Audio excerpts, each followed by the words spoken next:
Hey there, comic book fans. I'm back from the comic shop again this week. I got 7 new comics to show you. No new library books this week. Let's see, I returned the Simon & Kirby crime book. That was real good. I might actually buy that one someday. And I returned the Chip Kidd Captain Marvel coffee table book. Turned out I didn't really know it was a coffee table book to begin with, and it was okay. I flipped through it. A whole bunch of old Captain Marvel related material in it. It looked nice, was well designed, but there really wasn't much to it. And I still have the other ones to weed through, the X-Men, the Buddha, what else do I have down there? I don't even remember. But I still have those ones to read through, so I'll get through those. But meanwhile, here's the free stuff. It's Wolverine Through the Years free. I didn't even open this. What is it? Oh, it's a collection of covers. That's pretty cool.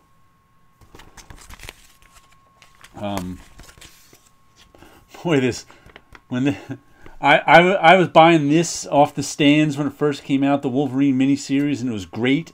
And then this follow-up Wolverine and Kitty Pryde miniseries, whew, it was just well, this was, Chris Claremont and Frank Miller, and this one was Al Milgrom did the artwork. Chris Claremont and Al Milgrom. Just not the same. But look at this. We got Barry Windsor Smith cover, the John Buscema cover, another BWS. Is that a Jim Lee cover in that hologram one? Or is that Silvestri? I don't know which one it is. Cover Andy Kubert. There we go. Origin. Oh, pretty cool. Nice little collection of Wolverine covers. You know what? I like any book dedicated to comic book covers. Matter of fact, you know what I think Marvel and DC should do? They should publish a monthly book of nothing but their comic book covers. I'd buy that. If they came up for like $4 or $5, they could put out a book like this of, 40 comic book covers for that month. I think I'd buy that. I don't know why they don't do it. It would cost them nothing. But that would be cool. So I'll take this.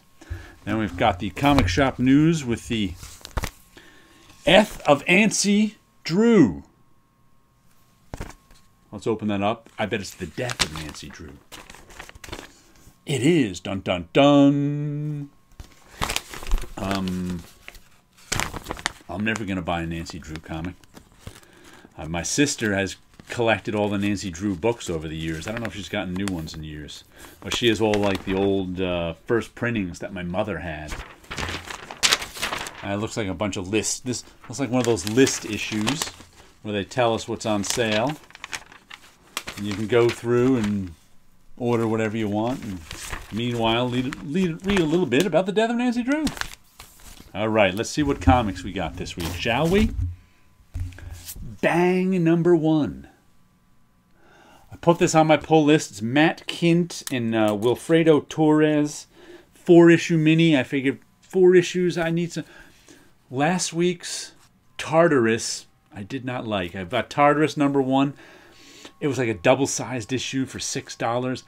I didn't even make it all the way through it. I read halfway through it and went, I don't even know what's going on in this comic. I don't care. And tossed it aside. This one is some kind of James Bond 4-issue miniseries, some kind of James Bond riff. I don't know. I just figured I wanted some Matt Kindt stuff. So I'll give it a read for 4 issues. I'm sure I'll enjoy it. I like Matt Kindt when he draws his own stuff best, but occasionally I like him just as a writer, so we'll give that a read.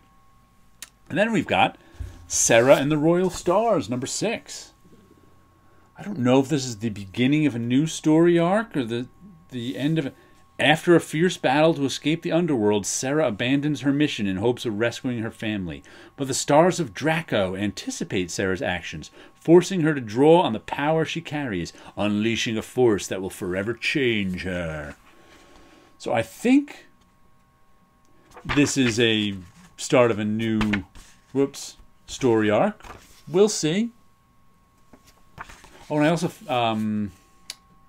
what was I just... Birthright just mentioned it's in its penultimate story arc. So I think that's ending with issue... ooh. Don't let the kids know. We got some nudity in this one.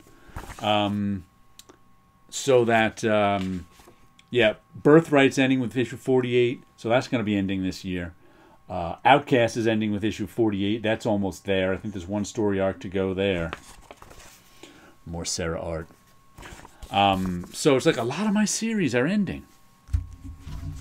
Red Mother #3. Really enjoyed the first 2 issues of this. This is Red Mother, I guess, is a horror work. Jeremy Hawn. He's the one who also writes The Beauty. And this story is pretty cool. It's about this woman was just walking with her boyfriend down the street, and they were walking past this, like, I don't know, it was a crypt or something in the something in a cemetery. And the boyfriend just looked in and said, "Huh? What? Are you calling me?" And then somebody just grabbed him in the crypt, and he disappeared. We don't know what happened to him. And she looked in after him, and something plucked her eye out. And now, you know, she's all messed up in the head because her boyfriend disappeared. And now sometimes she had to have her eye, you know, she had to have a fake eye put in and everything. And now sometimes she gets these headaches, and sometimes things go red, and she sees this monster coming at her. So the first 2 issues have really been, as a matter of fact, at the end of last issue, if you see this drawing here is of a heart that's like some kind of weird musical instrument. And at the end of issue 2, someone mailed her a box that had this musical instrument heart in it. So, don't know what that is. Don't know where this one is going. But the first 2 issues were some pretty scary stuff. I mean, they really gave me a nice feeling of horror and dread. Then we've got True Believers. This is Avengers 160. This was when I started 162. Matter of fact, I think it was the issue before this had one of my favorite Avengers moments early on. It's Shooter and Perez, Pablo Marco, and the inks, which they almost reenacted in that Avengers Infinity War. It's when, like I said, it's in 161 with all the Avengers were captured. Some good early George Perez art. And the Scarlet Witch just started hexing Ultron, and he just started breaking down. And she's like, "I'm the most dangerous person you've ever met because I'm a witch." And just like, and Ultron was like, "Ah." That was fun stuff in 161. And they almost reenacted that in the last Thanos movie, whatever the hell that was called, when she came up and was kicking Thanos' ass. And she's like, "You don't," he's like, "I don't even know your name." She's like, "You will." And she should have said, "I'm a witch." That would have matched with the comic book, and I would have been happy, but they missed it. Oh well. That's why I don't like those movies. They're not the comics. The comics are much better than the movies. Sorry. Sorry, world who loves the movies. I love the comics. The Goon, issue #8, came out on the week that it was supposed to come out. For some reason, I've been getting... The Goon comes in late to my shop. A week, 2 weeks, 3 weeks late.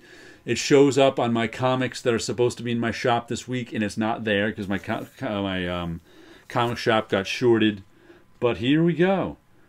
Oh, illustrated by Brett Parson. So Eric Powell didn't draw this issue. Wonder what that's about. He's had some other people draw some of the Goon miniseries with him, but I guess he's got someone drawing the main comic too. I don't know if anyone's done that before. The Mystery Revealed. But I enjoy the Goon. It's fun stuff. Little kid kicking the Goon. And what's this on the back? And he's his own publisher, Albatross Press. So it's like I never know when he's got new stuff coming out until it's the adventures of Eddie and Tala continue in Grumble, Memphis, and Beyond the Infinite, March 2020. See, I have no idea if that's Eric Powell or not. Is there a signature on? Is this another comic coming out by Eric Powell, or I have no idea. It's just like oh well, if he's got a new comic coming out, I'll have to track that one down too. And speaking of ending, here's Terry Moore's 5 Years, issue #8. What a fun cover that is. This little girl here looks like a little girl, but she's really a 5,000-year-old demon. So these soldiers don't stand a chance.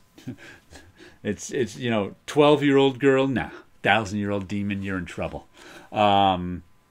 Love old Terry Moore's stuff. I was surprised to hear he announced on his YouTube channel, he's got a YouTube channel, check it out, that this is ending with issue 10. You would think with the title 5 years, it would go on a little longer than under a year.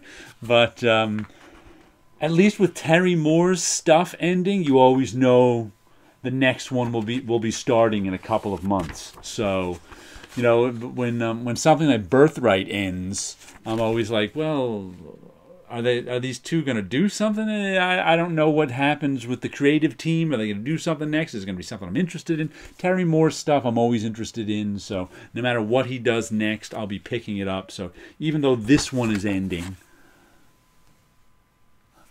I'll be okay with this one ending because he'll have another series. I got one last comic. This is Teen Titans #2, reprinted. The first Deathstroke the Terminator. And I was just looking through this. I'm so glad to the printing is nice on this, because I actually tried to reread my original issues of this a few years ago. And early 80s DC Comics, they used, what was it called? The flexographic printing process, where they first started, instead of metal printing plates, they used plastic printing plates. So for like a few years, especially DC's comics were printed terrible. Because the plastic printing plates would wear out faster than the metal ones. So if you got something that was printed kind of at the end of the print run, it could be really crappy. And I had a hard time reading it because the black line was kind of so smeared, and I'm going to have to do a compare and contrast. I'm going to have to look through that original issue and compare it to this one, just so we can see the difference in the printing. I'll make a video of that sometime this weekend, so we can see the new printing and the old printing. But always loved these Perez and Marv Wolfman Teen Titans. Haven't read them in a long time, except for when I tried to read. I probably read the first 6 issues, but then I went, oh my God, this is too difficult. The printing on these is so bad. I should get a reprint of it, which I'll do. As a matter of fact, I used to have a reprint of it, but I used to have the omnibus of all it in it, but I ended up selling it before I even bothered to read it. It just sat on the shelf for years, and I needed some money, so I sold it. Got a good price for it because it was one of those out-of-print ones. I'm like, I'll get it some other time reprinted.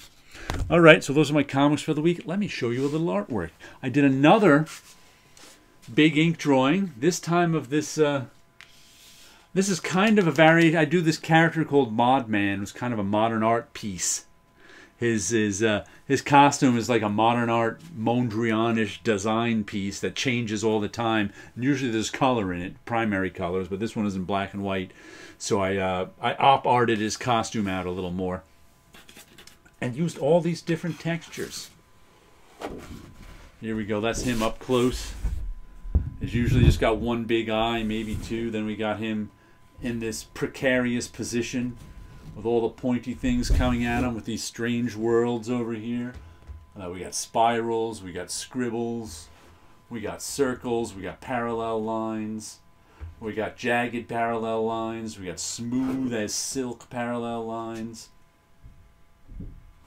I kind of like the way this one came out. It's a little different than the ones I usually make with big and small and word. It's just there's actually more comic book cover-ish, I think, than those ones, just because we have one main character being involved in something with a big white space behind him too. It's funny, the very last thing I did was put in these lines right here. I knew I was always going to put some lines in there, but that was white till the very end, because I was like, I don't know what lines I want to put in there. So I ended up just putting in these basic side of the brush jagged lines, rough lines, but that one area stayed blank for the longest time. Okay, anyway, hope you like the art, hope you like the comics, and you guys all have a good week out there.